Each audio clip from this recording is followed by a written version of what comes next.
Feeling na talaga na hari-harian siya. History is very important. It's gonna affect the whole world. Parang in preparation sa 15, madadagdagan pa ba ng host sa Showtime?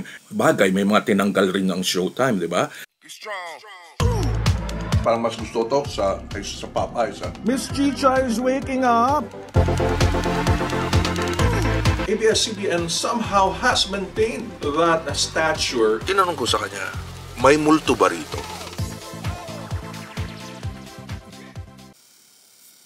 Oy mga Kuyakoy, this is Kuya Mike, ang Kuya News America, and this is For the Kuyakoy List. Alright, so naka-t-shirt naman tayo na pang Pinoy. This is, yung nakalagay rito is, The islands are ours. Okay, so obviously, nagamit ko na ito. I think na pakita ko na rin sa inyo. Pero, ang gagawin naman natin today actually is ibibigay na natin yung ating ballot para sa eleksyon na between, of course, Trump and Kamala. And of course, Republican and Democrat. So, mahalagang araw to dahil hopefully, talagang mabago na not mabago na lahat, pero matanggal na yung isang dapat matanggal. So let's do that within today. And then at the same time, if you want this shirt, lalo sa mga Filipino-Americans here in the United States, obviously, and even people around the world, you'll be able to get this shirt from Shopify and even Etsy, okay? So I think it's a cool design na shirt, di ba? West Philippine Sea, ayan, nakalagay ba? West Philippine Sea, the islands are ours. Okay, so, ano pa nga ba? May nakapansin, isang viewer natin na nagsabi na wag na natin pag-usapan yung Amerika.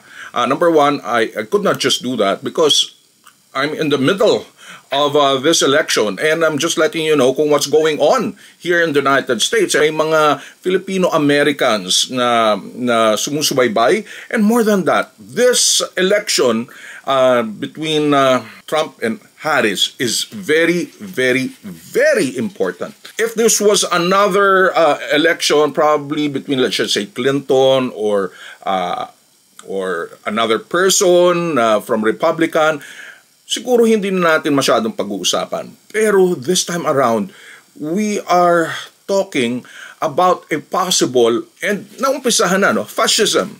Okay? So, alam nyo ba na si Hitler ay hindi lang naging Hitler nung panahon nung Nazi Germany, nung kasagsagan mismo ng gera ng World War II. Hindi lang siya doon nag-umpisa.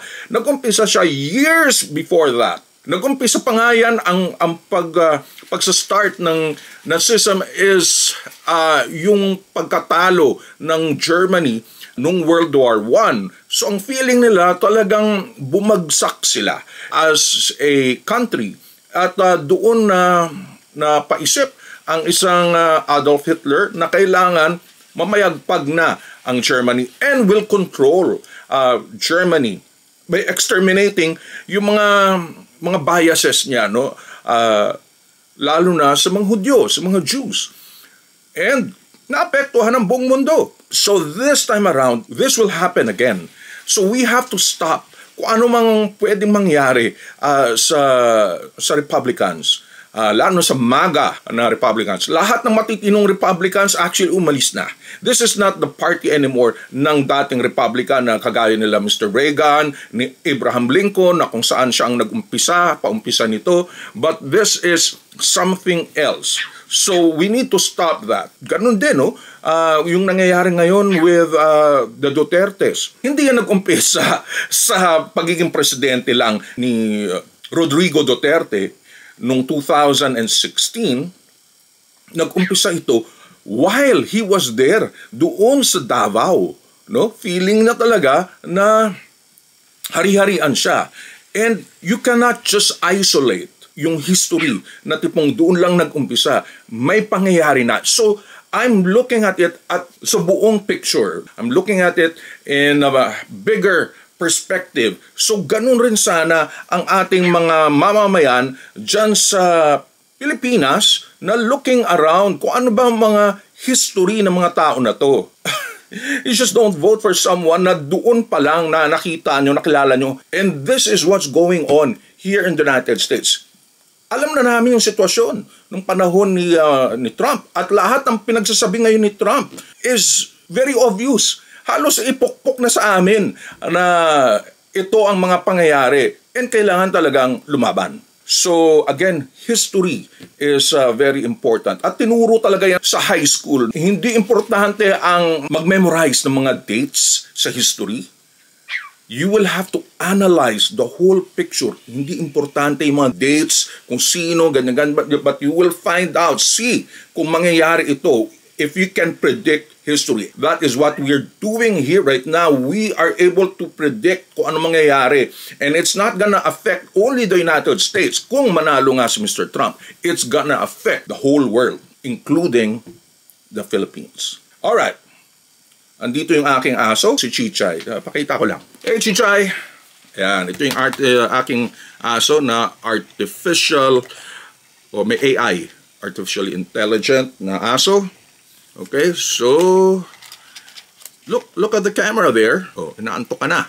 Pinapansin ka. Oh, actually tuwang-tuwa yan pag inaano yung kanyang yung kanyang neck, no? Pipet mo siya, ganyan. Anyways, so ang pag-usapan natin is balik natin siya. So kung maingay siya, yun nga yung aso natin. So ang pag-usapan natin is yung pa-press conference nila Meme Vice, nila Vong Navarro, nandun sila Jong. Everyone was there except for some 4 Showtime hosts. And this is parang in preparation sa 15 na or 15th year anniversary ng It's Showtime. I think magsisimula na yan by next week. Yun na ba yun? I don't know.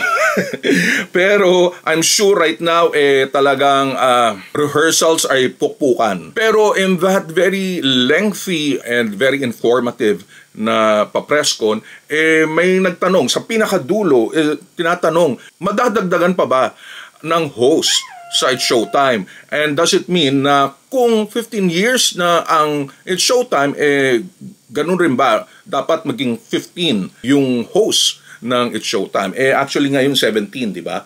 So, of course, ang insinuation nito is napakarami na ng mga hosts ng It's Showtime. Either madagdagan, it's a little too much, or pwedeng bawasan. Pero, yung nga sabi ni Meme Vice, na hindi maganda na bawasan pa. Unless sila mismo magkusa, di ba? Just like Billy Crawford. Bagay, may mga tinanggal rin ng Showtime, di ba? Maski si Colleen na natanggal na doon. So, I don't know. But to me right now, okay na. Nagtutulungan. Siyempre, si Vice ang nagtitimon, kapitan. And the rest are, sila Ann, sila Jong, si Vong, yan yung parang pinaka-leader din. Pero yung mga talagang workers, yun na yun, no? Sila Jugs and Teddy, sila Ayon, sila Jackie. It's not nice anymore kung magtanggal pa sila. Ito lang, magiging parang malungkot ang situation. Again, history, no?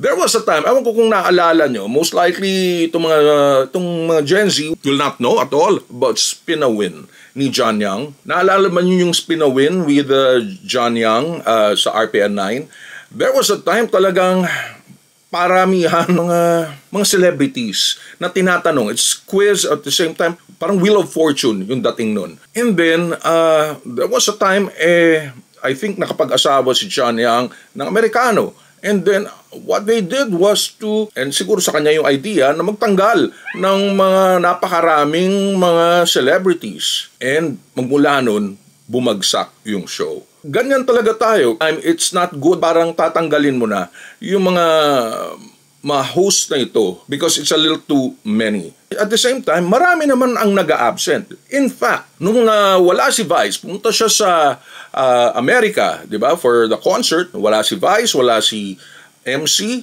wala si Lassie, tapos wala pa si Ann. You know what they did? Nagdagdag sila ng mga iba pang host or guest host. Of course, nandiyan si Bella Padilla. And then, more than that, nandun na rin mga sila Tetay as host.